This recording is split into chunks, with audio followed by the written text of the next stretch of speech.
आज हमारे साथ अमृत विचार के मंच पर एक ऐसी शख्सियत मौजूद है जो किसी तारुफ की मोहताज नहीं, हिंदुस्तान ही नहीं बल्कि आलमी सतह पर अपने अशआर से लोगों के दिलों में जगह बनाने वाले ताहिर फराज साहब हमारे साथ हैं। सीधे तौर पर बात कर लेते सर,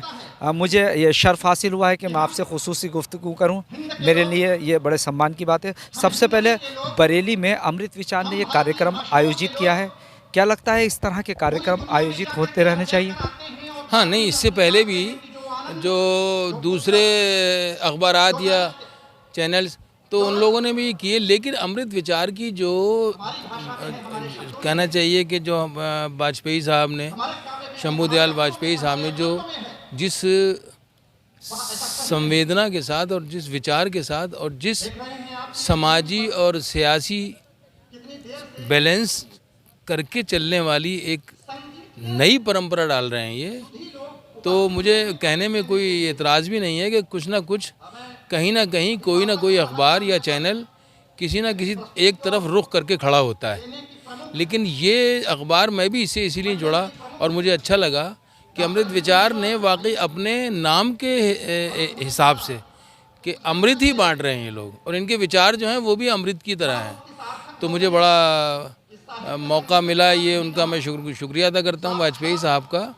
कि उन्होंने मुझे इससे जोड़ा, और ये कार्यक्रम, भव्य कार्यक्रम जो आज होने जा रहा है या हो रहा है, मैं उसका एक हिस्सा बना और मुझे ये मौका दिया कि एज ए कन्वीनरशिप, मेरी कन्वीनरशिप में ये सारे शायर, शायरात का कवि और कवित्री सब लोग यहाँ पर पधारे हैं, और जिन लोगों को हमने बुलाया था वो 100% सब यहाँ अब तक आ चुके हैं, और अब ये कार्यक्रम बहुत बढ़िया होगा और एक संगे मील की तरह और एक इतिहास बनाएगा, मुझे ऐसा यकीन है। और ख़ास तौर से वसीम बरेलवी साहब के सिलसिले से चूँकि ये प्रोग्राम है तो उसमें मुझे भी ज़्यादा मेहनत या किसी से कुछ कहना सुनना इसलिए नहीं पड़ा कि वसीम बरेलवी साहब अपने आप में एक लाइव लेजेंड हैं, और उनकी शोहरत और उनकी मकबूलियत और उनकी पर्सनैलिटी जो है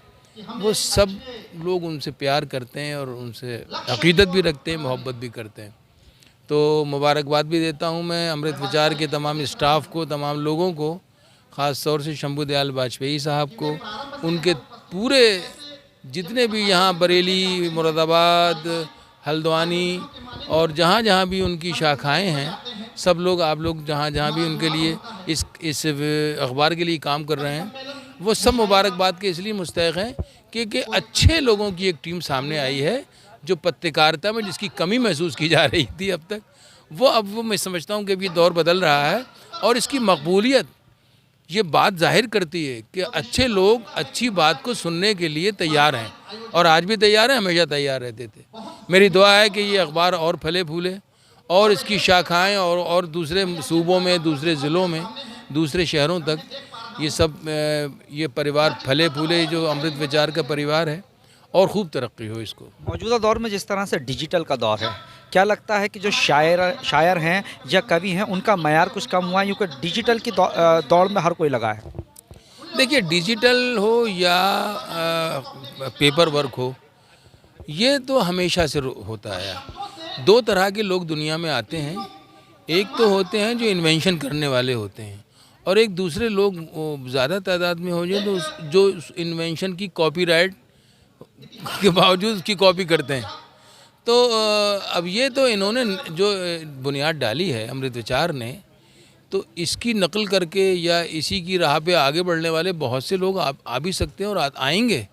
लेकिन जो एक बार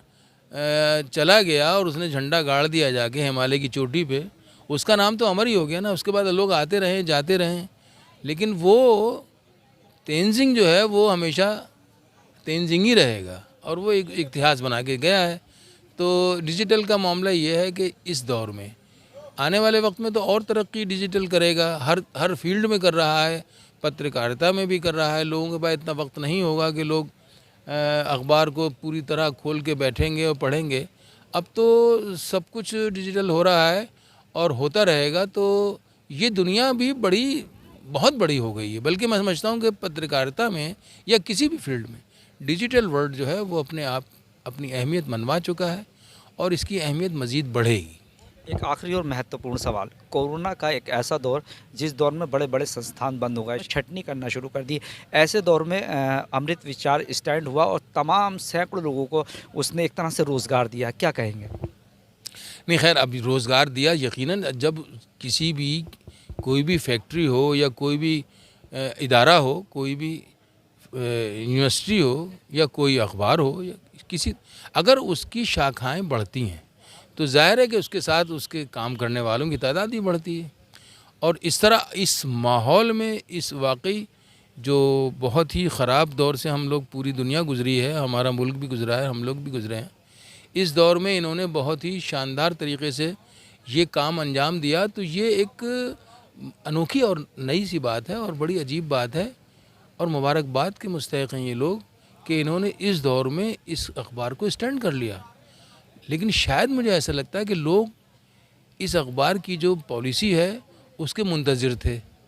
और इसकी जो रूपरेखा है, जो विचार, जैसे आपने अमृत विचार, तो उसके वो लालायित थे उसके लिए कि कोई इस टाइप का अखबार आए तो उसको वेलकम किया जाए। और वो नामसात हालात के बावजूद,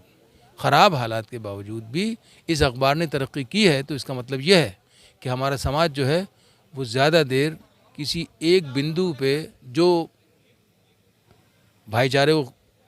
को मजरू करता हो या जो हमारी यकजहती है, हमारी जो परंपराएं हैं, जो हमारी संस्कृति है, उसके अगेंस्ट जाता हो तो उसको ज़्यादा देर बर्दाश्त नहीं करते। ये इतना ही कहूँगा मैं, ज़्यादा कुछ कह के अपने आप को, मेरा खुद का शेर है कि डाल देगा हलाकत में एक दिन तुझे, है परिंदे तेरा डाल पर बोलना। तो जो कुछ भी है वो सामने है। अच्छा, हकीकत छुपती नहीं है। अमृत विचार की जो आज पकड़ है समाज के उन पाठकों तक जो दूसरे अखबारात पढ़ते रहे हैं, तो जाहिर है कि किसी चीज़ का ज़वाल होता है या किसी चीज़ का उरूज होता है, उत्थान होता है, तो उसके असबाब होते हैं। तो मैं इतना ही इशारा अर्ज़ करूँगा कि इसका उरूज हुआ है और ज़ाहिर है किसी न किसी का ज़वाल भी हुआ होगा, तो उसके असबाब को तलाश करना चाहिए। और आइंदा वक्त में हमें भी और हम सब लोगों को ये ज़िम्मेदारी, हमारी समाजी, अखलाक़ी और अदबी ज़िम्मेदारी भी है कि हम ऐसे ही लोगों को फ़रोग़ दें, ऐसे ही संस्थाओं को, ऐसे ही पत्रकारिता को, ऐसी ही शायरी को भी फ़रोग़ दें जो समाज में मोहब्बत, प्यार,